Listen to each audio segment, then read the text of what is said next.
All the libs are saying there's mass starvation in Gaza.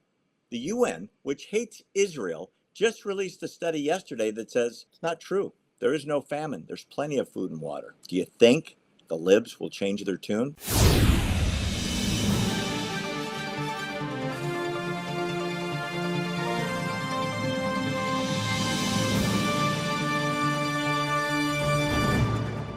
Here's an interesting comment that just came out of the United Nations, which I basically hate most of the time for obvious reasons. The world narrative has said over and over again there's mass starvation in Gaza. There's not enough food and water and medicine.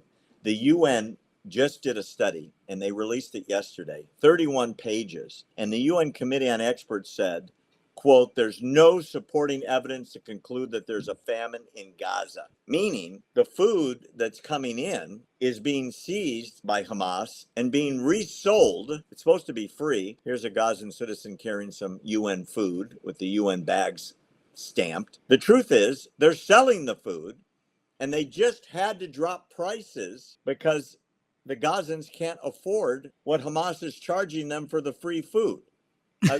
Just so you understand what I'm saying, the world is giving millions every month in food to Gaza. It's free. Hamas steals it and then sells it to its own citizens. A great deal of that food, water, electricity is coming from Israel for free. The electricity and water is supposed to be paid for, and Hamas and Gazan government is 2 years behind in making those payments. So bottom line is, there is no famine. And all those rock stars like Bella Hadid and Eric Clapton and Roger Waters that say, oh, millions are being starved, that's a lie. Even the UN that hates Israel, their own study said there's plenty of food and water. Isn't this the same thing that they were doing before the October event took place? You remember, because Israel was providing electricity, they were providing water, they were providing food, they were providing jobs. And then when the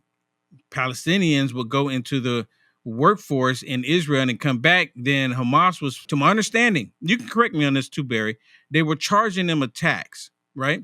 And then on top of that, the free resources that they were getting from Israel, they were charging them on that. They were taxing them on that as well. Am I off there? No, you're right. That's how they became billionaires, by money laundering and extortion of their own citizenry. It's the truth. It's absolutely the truth.